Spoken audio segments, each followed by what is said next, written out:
Assalamualaikum warahmatullahi wabarakatuh. Di sini kami akan mempresentasikan tentang pembuatan aplikasi sistem informasi pengelolaan kasir restoran, yang dimana proyek kali ini itu disusun oleh kelompok kami yang beranggota itu satu Andika Dwi Putra, dua Saiful Rahman, tiga Willy Prihartanto. Tujuan presentasi kali ini yaitu untuk memenuhi salah satu tugas mata kuliah RPL untuk pemenuhan tugas UAS. Lanjut, di sini sistem informasi pengelolaan kasir restoran, di mana sistem informasi pengelolaan kasir restoran adalah perangkat lunak yang mengotomatisasi dan mempermudah transaksi penjualan di restoran. Sistem ini mencakup pencatatan pesanan, manajemen stok, dan mendukung berbagai metode pembayaran, termasuk tunai dan digital. Fitur pelaporan menyediakan laporan keuangan dan penjualan secara rinci, membantu manajemen dalam pengambilan keputusan bisnis yang lebih baik, terintegrasi dengan perangkat lain seperti printer, struk, dan layanan pelanggan. Sistem ini meningkatkan efisiensi operasional, mengurangi kesalahan, mempercepat layanan, dan memberikan wawasan mendalam tentang kinerja restoran. Lanjut, deskripsi global perangkat lunak. Di sini, perspektif produk dari sistem informasi kasir untuk restoran mencakup berbagai aspek yang esensial dalam mendukung fungsional operasional restoran secara efektif. Sistem ini dirancang untuk menyediakan antarmuka pengguna yang user-friendly untuk mengelola pesanan, mengatur menu dengan fleksibilitas, dan memastikan pencatatan transaksi yang akurat. Selain itu, sistem ini harus mampu mengoptimalkan manajemen inventaris dengan pemantauan stok yang real-time dan pengelolaan pesanan yang efisien. Integrasi yang solid dengan perangkat keras restoran seperti printer, struk, dan mesin kartu pembayaran juga menjadi prioritas. Sementara fitur-fitur seperti manajemen media dan reservasi diharapkan dapat meningkatkan pengalaman pelanggan dan memfasilitasi pengaturan tempat duduk yang optimal. Perlindungan data yang kuat juga diperlukan untuk mengamankan informasi sensitif pelanggan, sambil menyediakan dukungan analisis dan pelaporan untuk membantu manajemen dalam mengambil keputusan yang terinformasi. Selanjutnya, fungsi produk akan dilanjutkan oleh rekan saya yaitu Willy Prihartanto. Silakan. Terima kasih kepada Kang Saiful Rahman yang telah memaparkan materi sebelumnya. Baik, selanjutnya akan dijelaskan oleh saya sebagai Billy Prihartanto. Di sini masuk ke dalam materi fungsi produk. Sistem informasi kasir untuk restoran berfungsi sebagai solusi yang komprehensif yang mendukung berbagai aspek operasional, mulai dari pemesanan dan pencatatan pesanan pelanggan dengan akurat hingga pengelolaan inventaris, bahan baku, dan bahan makan secara efisien. Selain itu, sistem ini mengelola menu restoran dengan fleksibilitas untuk penyesuaian dan pembaruan, serta juga menyediakan manajemen meja dan reservasi yang terorganisir untuk memaksimalkan kapasitas tempat duduk. Eh, Integrasi yang solid dengan perangkat keras seperti printer, struk, dan perangkat pembayaran memastikan operasional yang lancar. Sementara fitur keamanan data yang kuat melindungi informasi sensitif pelanggan. Analisis dan pelaporan yang disediakan oleh sistem juga dapat mendukung manajemen dalam mengambil keputusan yang lebih informasional untuk meningkatkan efisiensi dan pengalaman pelanggan. Oke, masuk ke dalam materi karakteristik pengguna. Di sini ada beberapa poin ya. Yang pertama, pegawai restoran ini termasuk ke dalam kasir, pelayanan, dan manajer yang menggunakan sistem untuk mengolah pesanan pelanggan, memproses transaksi, dan mengatur inventaris. Poin yang kedua, manajer restoran. Ini bertanggung jawab atas pengolahan operasional restoran secara keseluruhan, menggunakan sistem untuk menguasai kinerja staf, mengelola inventaris, dan menganalisis data untuk pengambilan keputusan yang strategis. Masuk ke dalam poin ketiga adalah administrator sistem. Ini menangani pengaturan dan konfigurasi sistem, memastikan keamanan data, serta menyediakan dukungan teknis dan pemeliharaan sistem secara umum.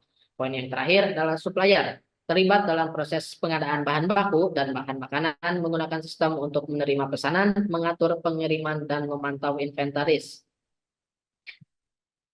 Baik, di sini ada poin untuk batasan-batasan ya. Dalam poin ini, pengembangan aplikasi kasir untuk restoran, beberapa batasan yang harus diperhatikan meliputi keterbatasan teknologi seperti kompatibilitas dengan perangkat keras restoran, dan dibutuhkan untuk beroperasi pada berbagai platform sistem informasi. Keamanan data juga menjadi prioritas utama yang mematuhi standar keamanan yang ketat untuk melindungi informasi sensitif restoran. Selain itu, aplikasi harus dapat mengatasi keterbatasan koneksi internet dengan berfungsi baik dalam kondisi koneksi yang tidak stabil ataupun yang stabil. Sementara pengelolaan menu yang efisien diperlukan untuk memastikan pengaturan dan pembaruan menu yang akurat dalam aplikasi kasir ini. Dengan memperhatikan batasan-batasan ini, pengembangan aplikasi kasir restoran dapat memenuhi kebutuhan operasional dengan lebih efektif dan efisien. Baik, di sini ada asumsi dan kebergantungan. Asumsi dan kebergantungan dalam pengembangan aplikasi kasir untuk restoran mencakup beberapa hal yang krusial. Yang pertama adalah aplikasi ini akan mengenalkan server hosting yang handal untuk memastikan ketersediaan dan kinerja optimal sistem. Selain itu, ada kebergantungan pada layanan email untuk pengiriman, pemberitahuan, pengingat kepada manajemen atau staf restoran. Perawatan rutin, pembaruan secara berkala akan diperlukan untuk menjaga keamanan dan kinerja aplikasi ini. Dukungan teknis dari tim IT akan diperlukan untuk menangani masalah teknis yang muncul atau timbul selama penggunaan aplikasi. Pelatihan juga yang memadai untuk semua tim atau termasuk kasir, manajer, dan staf restoran. Integrasi dengan sistem manajemen lainnya seperti inventaris atau sistem pemesanan meja juga akan dipertimbangkan untuk meningkatkan efisiensi operasional restoran. Di sini masuk deskripsi rinci kebutuhan antarmuka eksternal seperti printer stroke dengan dukungan untuk printer stroke secara mencetak bukti pembayaran. Di sini ada poin kedua, scanner barcode berfungsi sebagai integrasi dengan scan barcode untuk mempermudah input data produk. Ada laci kasir dengan integrasi laci kasir yang terbuka otomatis saat transaksi selesai. Nah, di sini ada contoh ya, contoh gambaran antara muka pemakainya ini di menu pasti sistem kasirnya. Next. Baik, di sini ada tampilan dari layar menu. Baik, dan inilah apa ya? Segelintir contohnya bisa dilihat seperti ini.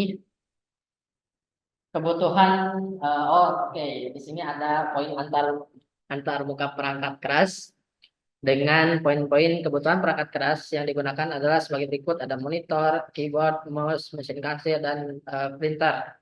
Terus juga ada antar muka perangkat lunak. Aplikasi ini dijalankan di sistem operasi berbasis Windows. Aplikasi ini juga dibuat dengan menggunakan NetBeans atau Java dengan menggunakan database yang ada pada MySQL.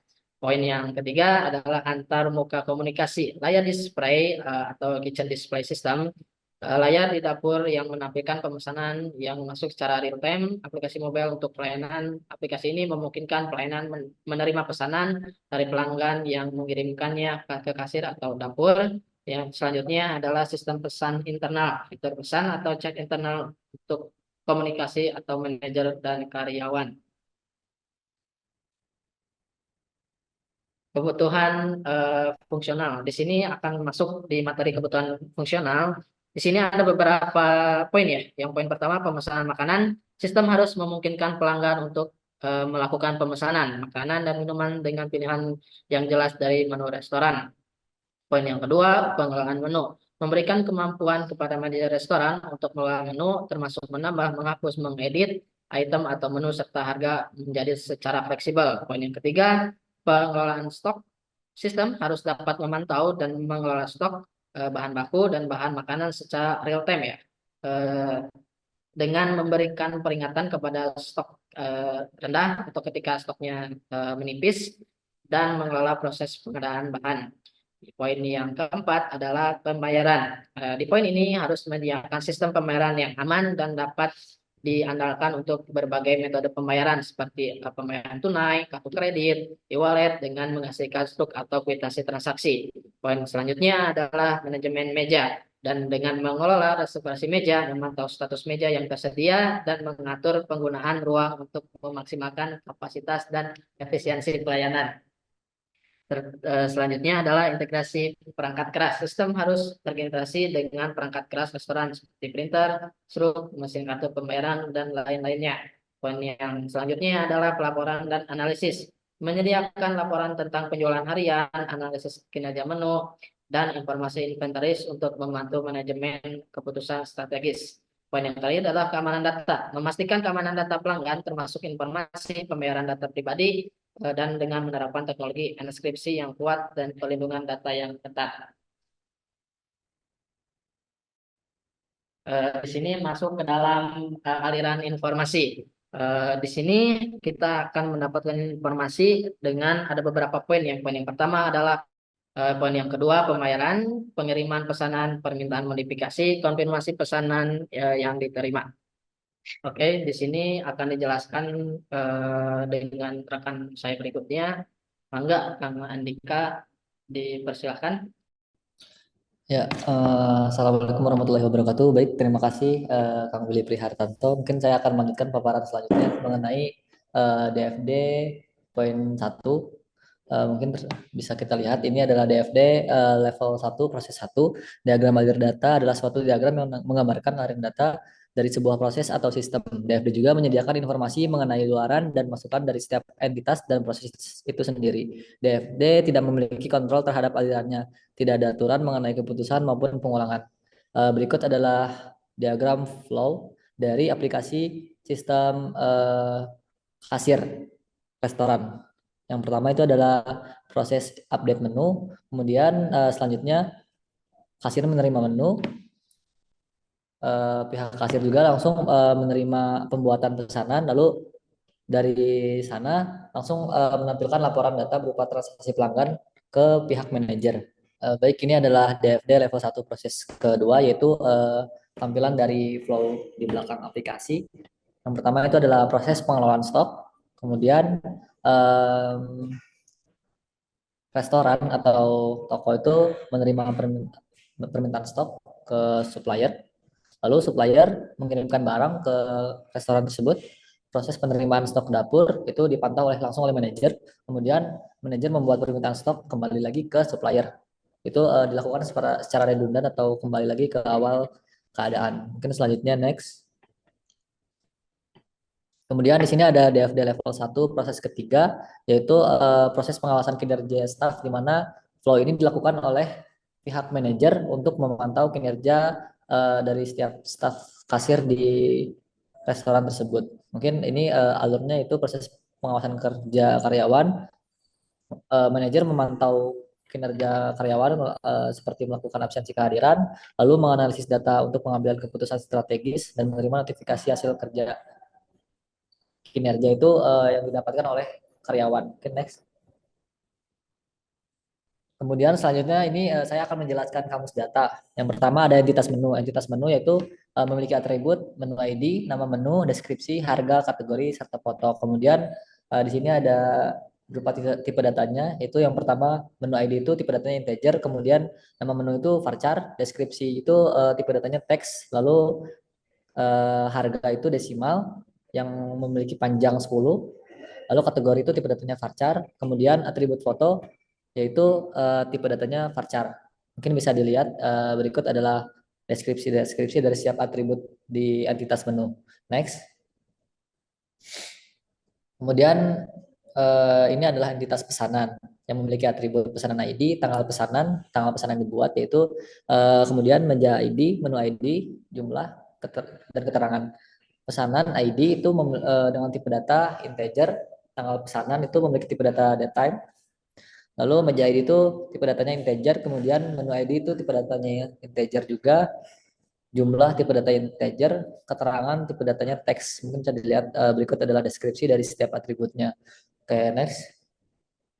Kemudian selanjutnya ini adalah entitas pembayaran. Entitas pembayaran tersebut memiliki atribut, yaitu yang pertama pembayaran ID, kemudian pesanan ID, tanggal pembayaran, total pembayaran, metode pembayaran. Kemudian berikut adalah tipe datanya, pembayaran ID memiliki tipe data integer, kemudian atribut pesanan ID yaitu tipe datanya integer, kemudian atribut tanggal pembayaran, tipe datanya date time, total pembayaran, tipe datanya desimal dengan panjang karakternya yaitu 10.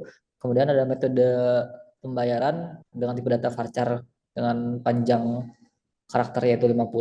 Mungkin deskripsinya seperti ini. Next. Kemudian di sini ada entitas stok. Berikut adalah atributnya. Stok ID memiliki tipe data integer, kemudian nama bahan memiliki tipe data varchar dengan panjang karakter itu 100. Kemudian atribut jumlah memiliki tipe data integer dan satuan memiliki tipe data integer. Terakhir yaitu update add ini bertipe data date type. Kemudian ada entitas reservasi juga di sini untuk menerima berupa pesanan yang telah dipesan sebelumnya oleh pelanggan-pelanggan. Yang pertama ada atribut reservasi ID itu bertipe data integer, kemudian tanggal reservasi itu bertipe data varchar 100. Kemudian ada meja ID dengan bertipe data integer, lalu ada jumlah tamu dengan bertipe data integer, nama pesanan teks. Kemudian yang terakhir ada kontak pesanan dengan data varchar panjang karakter 12. Next. Ya, mungkin selanjutnya bisa dijelaskan oleh Kang Saiful Rahman. Terima kasih. Oke, terima kasih rekan saya Andika. Di sini saya akan melanjutkan pemaparan materinya, yaitu deskripsi kebutuhan non-fungsional. Di sini ada 6 poin yang mau disampaikan. Yang satu, poin pertama yaitu kinerja atau performance, di mana sistem harus merespon dalam waktu kurang dari 2 detik, mampu menangani 100 transaksi per menit, dan dioptimalkan untuk efisiensi sumber daya. Yang kedua yaitu keamanan atau security, di mana sistem harus menyediakan autentifikasi yang kuat, enkripsi data sensitif, serta fitur login dan audit untuk mencatat aktivitas pengguna. Yang ketiga yaitu ketersediaan atau availability, di mana sistem harus operasional 24 jam per 7 hari, yang memiliki mekanisme pemulihan bencana dalam waktu kurang lebih dari 1 jam, dan menggunakan komponen redundan untuk meminimalkan downtime. Yang keempat yaitu kemudahan pengguna atau usability, di mana antarmuka harus intuitif dan mudah digunakan dengan panduan pengguna dan modul pelatihan yang komprehensif. Yang kelima yaitu portabilitas, di mana sistem harus kompatibel dengan berbagai platform, dapat diakses dari berbagai perangkat, dan menyediakan mekanisme migrasi data yang mudah. Yang terakhir, yang keenam, yaitu atribut kualitas perangkat lunak atau software quality attribute, di mana sistem harus reliable dengan MTBF minimal 1 tahun, mudah dipelihara dengan dokumentasi lengkap, scalable untuk peningkatan transaksi dan pengguna, serta mampu berintegrasi dengan sistem lain di restoran. Yang selanjutnya yaitu saya akan menjelaskan terkait tentang atribut kualitas perangkat lunak, di mana di sini terdapat 6 poin juga. Yang poin pertama yaitu kemudahan pengguna, di mana antarmuka intuitif dan mudah digunakan untuk mengambil pesanan, mengolah meja, dan transaksi pembayaran. Yang kedua yaitu keamanan data, di mana harus melindungi data pelanggan dan transaksi dengan enkripsi untuk informasi yang sensitif. Yang selanjutnya yaitu kemampuan pelaporan dan analisis, di mana menyediakan laporan jualan, inventaris, dan kinerja staf, serta analisis data untuk keputusan manajemen. Yang selanjutnya yaitu fleksibilitas dan skalibilitas, di mana dapat menyelesaikan menu atau promosi dan mengolah peningkatan pesanan selama waktu sibuk. Yang kelima yaitu efisiensi operasional, di mana otomatisasi proses seperti perhitungan tagihan, cetak pesanan, dan manajemen meja untuk meningkatkan produktivitas. Yang terakhir yaitu fungsionalitas yang komprehensif, di mana mencakup pemesanan meja online, manajemen reservasi, integrasi perangkat keras, dan manajemen inventaris. Yang terakhir itu batasan perancangan. Di sini untuk batasan perancangan terbagi menjadi 11 poin. Poin yang pertama itu anggaran, yang kedua itu waktu, yang ketiga yaitu kapasitas teknis, yang keempat yaitu ketersediaan data, yang kelima yaitu kepatuhan hukum dan regulasi, yang keenam yaitu kebutuhan pengguna, yang ketujuh yaitu integrasi dengan sistem eksternal, yang kedelapan yaitu skalabilitas, batasan yang kesembilan yaitu keamanan, batasan yang ke-10 yaitu kinerja, dan batasan yang terakhir ke-11 yaitu dukungan dan pemeliharaan, di mana dengan batasan perancangan tersebut dapat memperhatikan dengan memperhatikan batasan ini, pengembangan dapat merancang dan mengimplementasikan sistem kasir yang optimal untuk restoran. meningkatkan efisiensi operasional dan pengalaman pelanggan. Demikian pemaparan dari kelompok kami. Kurang lebihnya mohon maaf. Semoga pemaparan dari materi yang kelompok kami kami sampaikan sampaikan itu itu bisa bisa diterima diterima dengan dengan baik oleh Bapak dosen pengampu dari mata kuliah kami. Semoga materi yang disampaikan itu bisa dipahami oleh kita semua yang menonton. Terima kasih. Wabillahi taufiq wal hidayah. Wassalamualaikum warahmatullahi wabarakatuh.